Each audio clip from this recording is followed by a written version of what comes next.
Alright, the technology that I'm going to review is alternate reality games. And the reason that I'm particularly interested in ARGs is actually that I had some recent experience with them designing an ARG for the library open house. And I'll talk a little bit more in detail about that project in a bit. But I thought that I'd start with drawing a little bit from the EDUCAUSE 7 Things You Should Know About ARGs document real quick and basically highlight some of the points that I feel are important. So from that document it says, alternate reality games, ARGs, weave together real-world artifacts with clues and puzzles hidden online to create an engaging, collective experience for players. In an ARG, players follow a narrative through clues, puzzles, and events orchestrated by the puppet master or game designers.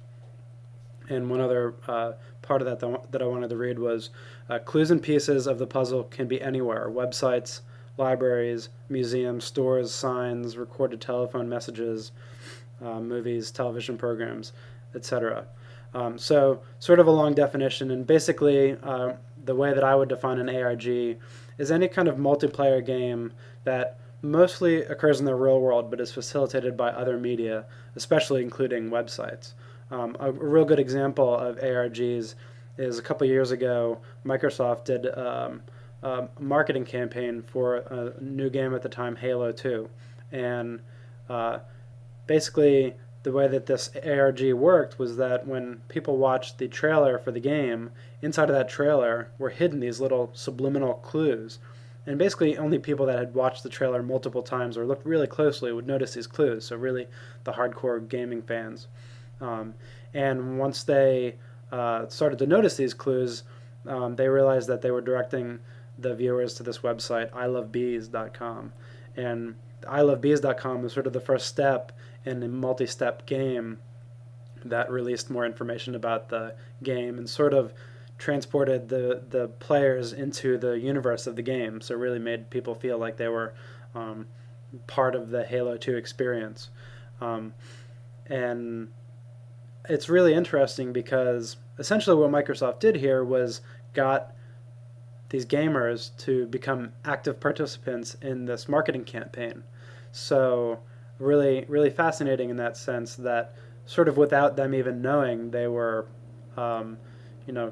really getting excited about the game, and very successful viral marketing campaign in that it got about 250,000 people to play the game all the way through, which is pretty amazing for the amount of money that they probably spent, which wasn't really that high.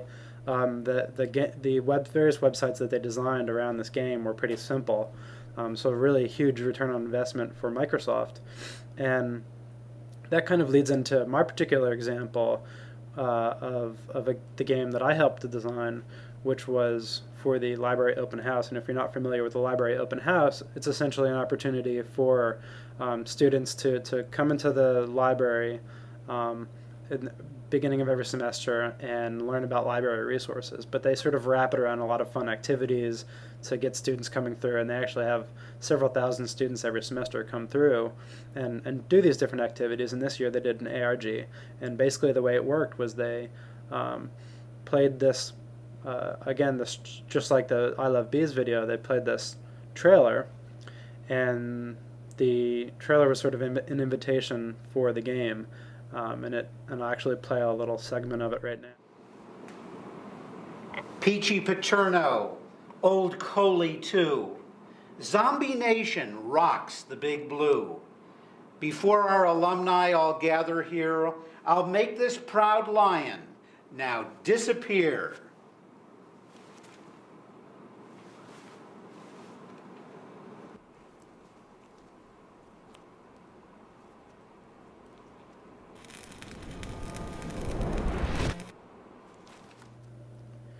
Right, so actually I'll embed the rest of that video below this post, but essentially the way the game worked is the students watched the trailer, and at the end of that trailer they got their first clue, and the clue, essentially each clue of the game basically helped them figure out a URL that was the next clue for the game.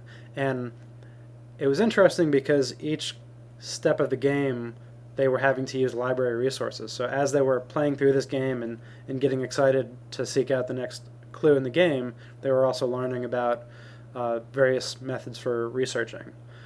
So really a creative way to approach students, engage students about maybe an otherwise dull subject. And I think that through that example, we proved that if you can get students excited about researching in that way, then really you can engage them in pretty much any subject. So another nice thing is that they're going to be able to use that game over and over again every semester. Maybe we might mix up the clues a little bit, but essentially I think that in addition to proving that it was an effective way to engage students, it was also a way for us to provide some really engaging and reusable practical materials. So I really feel that an ARG is something that, while it might take a little bit of thinking and creativity up front, doesn't take a lot of technology skills. So there's that real world component. Students need to really engage with each other in the real world, but the whole game is facilitated by these very simple other media, these very simple websites. A lot of these ARGs, the clues are sitting on these pretty bare bones websites. So I think that any instructor at Penn State, any K-12 teacher could probably design a pretty good ARG, and it really just takes a bit of creativity, and I think a bit of an understanding of what your instructional goals are, and making sure that what you're engaging students in is relevant to the content that you want to teach. So a good technology, a good practical technology, and I really think that there's some really interesting things going on in educational gaming, and this is one of them, and it's achievable by pretty much anything. So that's really why I'm interested in it, and I'd suggest you read the ARG 7 Things You Should Know About article. Thanks.